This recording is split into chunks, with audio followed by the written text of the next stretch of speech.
All right, so you're hearing all this buzz about cryptocurrency, right? Mm. And you're thinking, okay, maybe I should try and figure this out.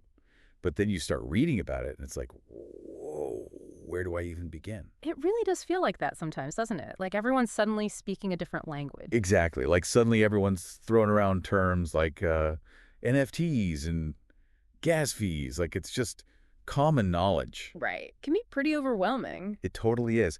But that's why we're doing this deep dive, right? To cut through all that noise and get to the heart of what cryptocurrency really is and, what it means for someone like me, just trying to make sense of it all. And hopefully by the end of this, you'll feel a lot more confident navigating the world of crypto. I hope so.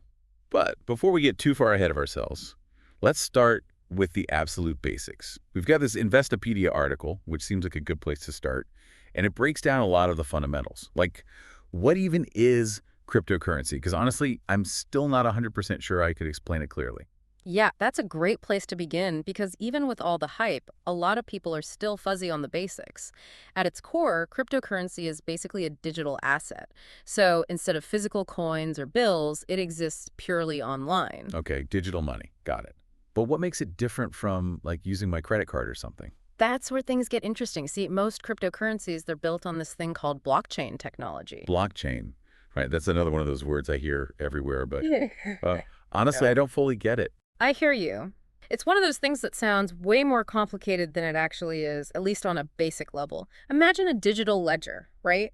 Like a giant spreadsheet tracking every single transaction ever made with a specific cryptocurrency. Okay, I'm picturing a very, very long spreadsheet. Exactly. But here's the key difference. This ledger isn't kept in one place. Instead, it's duplicated and distributed across a massive network of computers all around the world. So it's not controlled by any one bank or government then, right? Exactly. That's the beauty of blockchain. It's decentralized. No single entity has control over it, which is a big part of what makes cryptocurrency so appealing to a lot of people. That makes sense. But isn't it all just about Bitcoin, though? Like, I feel like that's the only cryptocurrency I ever hear about. Is there really anything else worth knowing? That's a common misconception.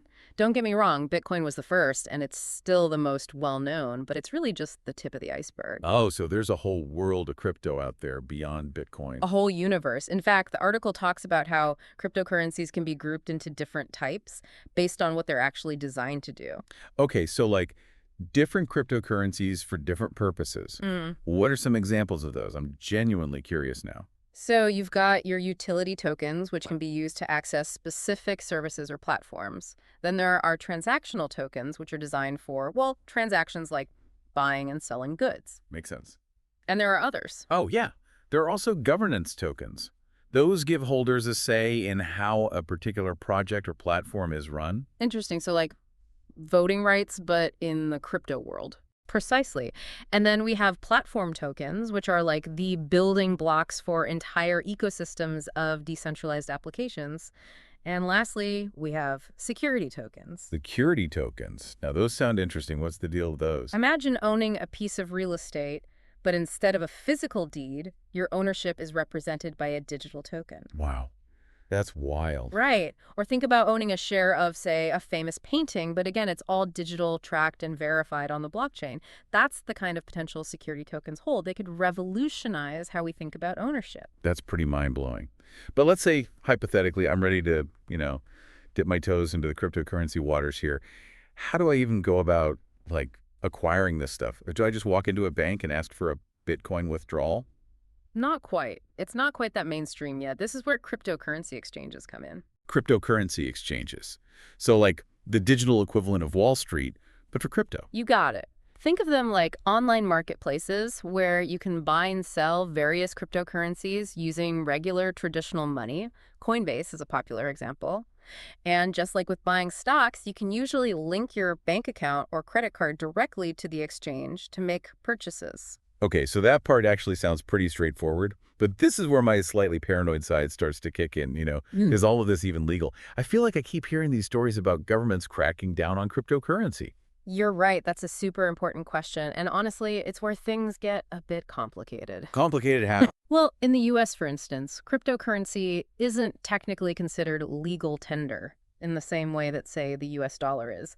But the IRS does treat it as property, which means you'll owe taxes on any profits you make from buying and selling. Wait, really? Taxes on digital money, that just seems odd to me for some reason. I know, it feels kind of strange, right? Like this brand new form of currency, but the tax man still wants his cut. Right. It's like, make up your mind, is it real money or not? Exactly. And to make things even more confusing, the courts are still trying to figure out how to classify cryptocurrency. Is it a security? Is it a commodity? Something else entirely. There's no easy answer yet. So legal-ish, but also potentially subject to a whole bunch of regulations that are still being worked out. This is what I mean about it feeling overwhelming. It's like one minute it seems straightforward, the next I'm totally lost. I get it. It's definitely a lot to wrap your head around. And that's exactly why understanding the regulatory landscape, or lack thereof, is super important for anyone thinking about getting involved with cryptocurrency. It's a risk factor that you absolutely can't ignore. So we've talked about what cryptocurrency is, how you get it, the whole blockchain thing. But let's get real for a sec. The big question everyone wants to know is it actually a safe investment? Yeah, that's the million-dollar question, literally. I mean, I see those headlines, right? Crypto millionaire at 22. It's tempting to think I could just throw some money in and get rich quick. Right. Gotta love those clickbait headlines. But here's the thing. While there have definitely been some people who've made a ton of money, cryptocurrency is inherently risky, like really risky. Okay, risk. So what are we talking about here? Well, for starters, it's incredibly volatile. Like, imagine the stock market, but on a triple espresso.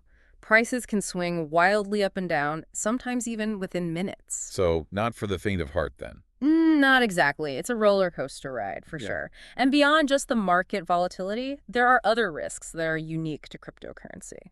User error, for example, can be a huge problem. Remember those digital wallets we talked about? The ones you need to store your crypto? Right. Like a digital bank account, but Yeah. specifically for your crypto, yeah. Exactly. Well, lose access to that wallet, whether it's a forgotten password, a lost device, whatever, and your investment could be gone. Poof. Vanish. Oh, no. Okay, that's not good. And then there's always the risk of hacking and scams. Wait, really? People can get hacked? I thought this whole blockchain thing was supposed to be super secure. It is, in theory. But cryptocurrency exchanges, while generally safe, they're not completely immune to cyber attacks. And there are tons of scammers out there who specifically target people who are new to crypto. So same old scams, just in the digital world. Pretty much. Phishing scams, fake websites, people pretending to be someone they're not to try and trick you into giving them your crypto. That's why with any investment, but especially with something like cryptocurrency, it's so important to do your research and be really careful about who you trust. Got it. Be cautious, do my research. Yeah. So not a get-rich-quick scheme then. Yeah. More like proceed with caution. Exactly. But all that being said, it's not all doom and gloom. There are definitely advantages to cryptocurrency. The technology behind it, especially blockchain, it really does have the potential to be revolutionary. Okay, so let's talk about that. What are the potential upsides here? What are the things that get people so excited about crypto? Well, we already touched on one of the big ones, decentralization. Because it operates independently of any government or financial institution, it gives individuals more control over their money. So no more worrying about banks closing early or charging ridiculous fees for international transfers. Exactly. Transactions can happen directly between individuals, which can be faster, cheaper, and much more efficient, especially for things like remittances, where people are sending money across borders. Right, that makes a huge difference for a lot of people. Yeah. Okay, so that's a big plus. What about the downsides? Well, one concern is that the anonymity of cryptocurrency transactions can make it attractive for illicit activities, like money laundering, for example. So kind of like the digital equivalent of a suitcase full of unmarked bills. In a way, yeah. And then there's the environmental impact. Mining some cryptocurrencies, Bitcoin especially, uses a massive amount of energy. I've heard about that. Something about the huge server farms and the electricity they use. Right. Some estimates say that Bitcoin mining alone uses more electricity than some entire countries. Whoa, okay, that's a lot of power. It is, which is why there's a growing push for more sustainable alternatives like proof-of-stake blockchains that require significantly less energy. That's good to know. So we've got these potential benefits, but also some pretty serious drawbacks. But I still have this kind of basic question, is it really real money? I mean, I can't exactly walk into my local coffee shop and pay with Bitcoin. Yet, anyway. The age-old debate, is it real money? It doesn't pass the coffee test yet. Exactly, and that's a big part of it. Widespread adoption is definitely still a hurdle. While there are some businesses that accept cryptocurrency, it's nowhere near as widely accepted as traditional currency. Plus, that volatility we were talking about earlier, it makes it tough for businesses to accept because who knows what Bitcoin will be worth an hour from now. Yeah, I can imagine that makes things a bit tricky for businesses. But okay, let's get to the heart of it. Can you actually make money with cryptocurrency? Because let's be honest, that's what everyone wants to know. The million-dollar question, right? And the honest answer is it's complicated. There's potential for sure, but there are no guarantees. And like we talked about, there are some big risks to consider. So it's a gamble. In a way, yeah. But it's not just about buying low and selling high, hoping to get lucky.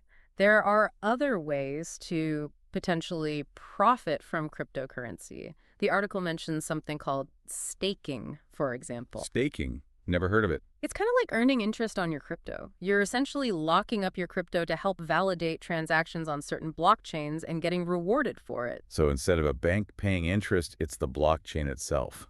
That's pretty cool, actually. Yeah, it's a pretty fascinating concept. And then, of course, there's the good old-fashioned holding strategy. You buy some crypto and just hold on to it long term, hoping it's